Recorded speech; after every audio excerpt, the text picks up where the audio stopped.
What's up, YouTube? Making another one. So I was gonna try and do it after every tasting I do. I just left Frugal McDougal here in Nashville, Tennessee. It's a huge store. It's pretty legendary for Nashville. Definitely for like the, like the booze community. There's a Frugal McDougal in my home state, South Carolina, right across the board from Charlotte. And then I believe there's one in Atlanta. But anyway, but we're in both. The South Carolina and Tennessee one. I'm there every Sunday if I'm not on tour or traveling. And I sell a lot of my bourbon and my beer there. I sold out the beer again today. I got some samples here, just in case if you haven't seen it. But there's the Boone's beer. This is my cask strength bourbon. Or no, sorry, this is my single barrel. I got a cask in here somewhere, but it's on the bag. But anyway, I just wanted to make a video, and because it's fun doing this whole YouTube monetization thing. Long form videos kind of do more for you. And I should just be posting more anyway. I got like almost 200,000 subscribers. I'm at like 195,000 to this morning, which is crazy. So I don't know who's watching. I have no idea. Sometimes you post a video, it goes big. Sometimes you do, it doesn't. That's just the algorithm. That's just how social media is. But I just want to make a video because I never did it, just telling the story how we started Boone's Bourbon. So I'll make it quick. When I was 25, I was first living here. This was 10 years ago, 2015. In Nashville. I was always coming up here like when I was 21, 2011, in college. Came up for a spring break once. It was a lot of fun with some buddies. It was snowing. I remember that. That was pretty cool. Went on Broadway, went to Roberts, all that. And then, I think I played my first show here when I was like 23. I mean, I definitely came up and played like solo stuff. Like first full band thing was on 8th at the OG basement. This is me and my old buddies, Ivy Young and Papa John on bass, and then we hired a guitar player here, I forget his name. He played on my record in 2016 with Brandon McCaff, where it's got like When I Was Young on it and Paper Wings and stuff, but can't remember that guy's name, but he played on it. And that's what kind of opened my eyes about Nashville. Never met the guy, and we showed up, he was ready, and he killed it, and we were like, holy shit, this guy's good. Where it was that Nashville type of player level where they learn your songs, and they play live, and they're professional, and I don't think he was from Nashville. I'm sure he still lives here, but that's where you learn all the good players from all across the country. They come here, and next thing you know, you might be the big guy in your town, but then you come here and all the big guys from their towns are here. So just the level of playing just kind of, it's nice. It raises you up if you're trying to be better. So, but then eventually I moved here in 2015, and I had actually a really big country deal with I'm not going to say the name because I don't like the guy, and I don't care. He's a real weirdo, and I had a big deal with a really big guy, and I've learned over the years that this guy wasn't as good as the guys he was, but he is a huge player in the country world. If I name one of the artists, everyone knows who they are. And when I was being kind of courted by them, I remember we were meeting in Midtown at their offices. They're no longer there because it's all apartments now. It's happening everywhere, but we met there, and we're meeting with all the other managers, and hey, we're gonna get a game plan going, and it was really weird. But I took the meetings, I was excited, and there was a lot of excitement going on because it's who I was working with. And so someone along the line, it was my buddy Phil, he told his dad about it, and he goes, hey, Tyler's doing these big country music things, which I don't even play country music. And he's like, hey, I hear that big deal you got going on. You should start a liquor with your name on it. And the guy at the time was like, hey, I will fund it, you figure it out. And so I didn't take that deal. And I remember I was working at 12th and Porter, and they rented out the side room. If you guys remember, 12th and Porter was in the Gulch. And they rented out the side room, and it was kind of like a really weird serendipitous moment. I just turned down the deal, and they rented out the room for another band they signed. I had to serve them their drinks and their burgers and onion rings. It was a terrible day. It really sucked. And so, but everything comes for a reason, because someone gave me the idea to start with a liquor by name on it. They said, oh, we'll fund it if you figure it out. And so I was like, well, this might help my career. And so I was like, let me figure it out, figure out the EBC stuff, TTB, getting your cola, which is, the label. There's some great social media accounts out there. They're always posting the new colas they see they get registered. I saw one yesterday for Penelope. I think it was for like a baseball thing. It's cool. So cola is your label. Didn't know what that was, figure that out. And then was trying to do stuff with distilleries, trying to figure out how to get juice for it. I was going to initially do it with 10 South Distillery, which is now Big Machine. They bought it. And so, but I didn't have the money. And the guy that said he had the money, actually did not have the money. And so then my dad was like, hey, I want to do this thing with you. We put our money together, and I spent, my gosh, thousands of dollars trying to figure it out. And I had 6 part-time jobs living here. It was really grinding, you know. And so my dad's like, hey man, I'll match the money and we'll get the first run going. And he did. And my friend Shannon Duke made the first design. I should get the bottle out anyway, because this is the first one. We still sell the cask. It's the OG bottle. Shannon Duke did all that. She does all her stuff still, and she did the Boone's beer, which looks very much like the single barrel. But we got the label done, and we did the first run out of Charleston, South Carolina, at a distillery called Striped Pig Distillery, and there was different owners then, and they helped us do it.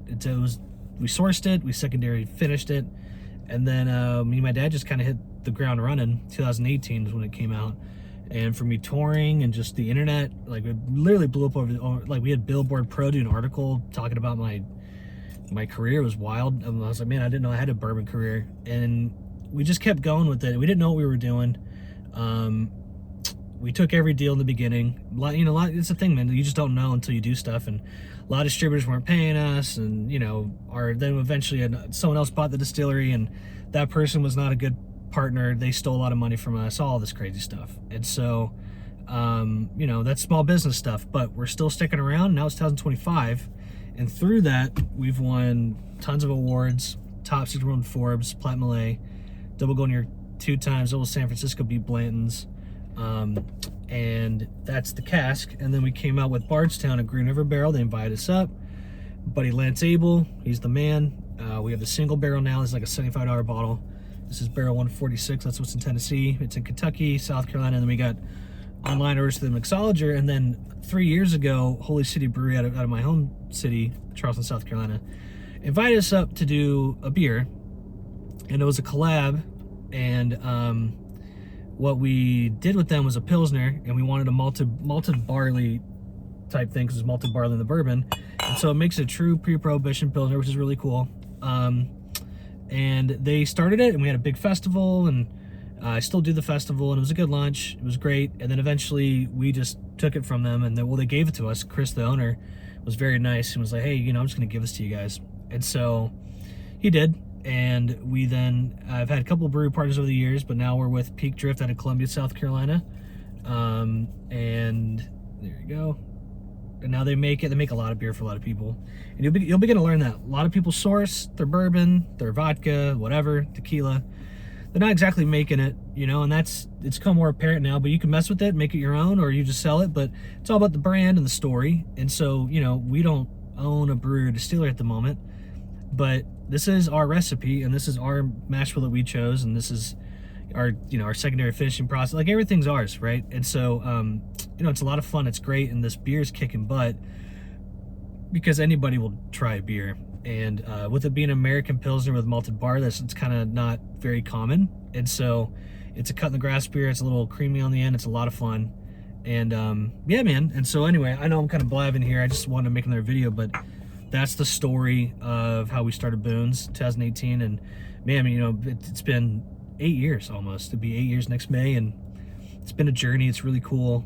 We've been through a lot. Like, we raised money, and we weren't paid. There's still people who haven't paid us on things, and that's what people don't realize. They'll see a brand, they think, oh, they must be loaded. And it's like, nah, man, we're just trying to survive, but we're in the community. It's great. You got to be transparent. It's fun. And so, anyway, I just wanted to give another video. I'll talk more about it, about what's going on, what we've been through over the years, but you can always order us online. It's themixologer.com, and you can get both bourbons. There's cocktail kits. You can't order the beer online, but I think I'm gonna start making some other cool Boone's Bourbon merch and put it on the YouTube channel. But yeah, if you're a bourbon fan, this is a high proof bourbon that's always under 40. In South Carolina, I think it's even cheaper down there. But if you're in Nashville, Tennessee, man, come say hi. I'm always doing tastings at Frug McDougal. I just want to get more involved with this YouTube channel, because there's 200,000 people on, and I just don't know who's on here watching me. So, and I just want to give the story of how we started it. There's been people over time where we partner with, where they said they started it and they would post about it. It's like, no, I started it. My dad got involved. We went 50-50, and it's a father-son brand. So I started it. Father got involved. We've learned now how to operate a brand, and we've helped other people launch brands. And, you know, I'm helping my buddy start a vodka here soon, and it's cool, man. You just got to be consistent and stick around, because a lot of people, they get in the music industry or they get in the booze industry, or just like a retail thing, like a brand, and it's hard, and they'll quit after a year or two, and it's like, dude, you got to be around for at least 5 years. But, you know, there's a good podcast here in Nashville called the 10-Year Town Pod, and they call Nashville the 10-Year Town. After 10 years, you start seeing some kind of success, because it's just, you know, you can't just convince people to like you. They have to like it. And so, you know, you got to do good marketing. You got to be authentic. You got to always be transparent, especially with this bourbon stuff. A lot of people out there are saying they make stuff and they don't. And just as long as you tell people what you're doing, and you're polite and you're a good person and you stick around, you know, you will find success. And even though if you're trying to get into something to be famous and successful within a year, well, dude, guess what? It's not going to happen. And the people that you do see that get famous in a year, it's like 10 people out of the 7-8 billion people on the planet. You know, there's huge machines out there to make someone big, where they got tons of money they can dump into it. Well, that's not the case for everybody, right? And so if you want to start a brand, you can do it, and you should always start it small. Start it in your hometown, and just kick butt there. Dig deep. When we started, we were in 26 states at one point, and it was ridiculous. It was too much. And if you're not in the market working it, you know, your reps aren't going to like it, your shippers aren't going to like it, the accounts are going to like it, and they're going to drop you. And then eventually, if you get bigger and you want to go into those markets and you're already there, you kind of already hurt yourself. So you don't want to go too far, too wide. You know, use the internet to your advantage. I would never buy a billboard, only if I wanted to show off, right? You know, internet, social media is your friend. So anyway, man, I think I'm talking too much. This video's getting kind of long. I'll post it up, see if you watch it. But regardless, YouTube monetization is really cool. Still doing about $30 a day. Just posting all the time, nothing special. And hope you guys enjoy the music. My Hallelujah cover, I got like 120,000 monthly listeners on Pandora now because of it. It's going big on Spotify, big on YouTube. You know, it's their big kind of Christmas song, and just dropped Can't Help Falling an Elvis Presley cover song. Kind of sounds kind of Christmassy the way we arranged it. So hope you guys enjoy it. Drink bourbon, maybe Boone's bourbon, maybe Boone's beer, and happy holidays, Merry Christmas. All right, bye.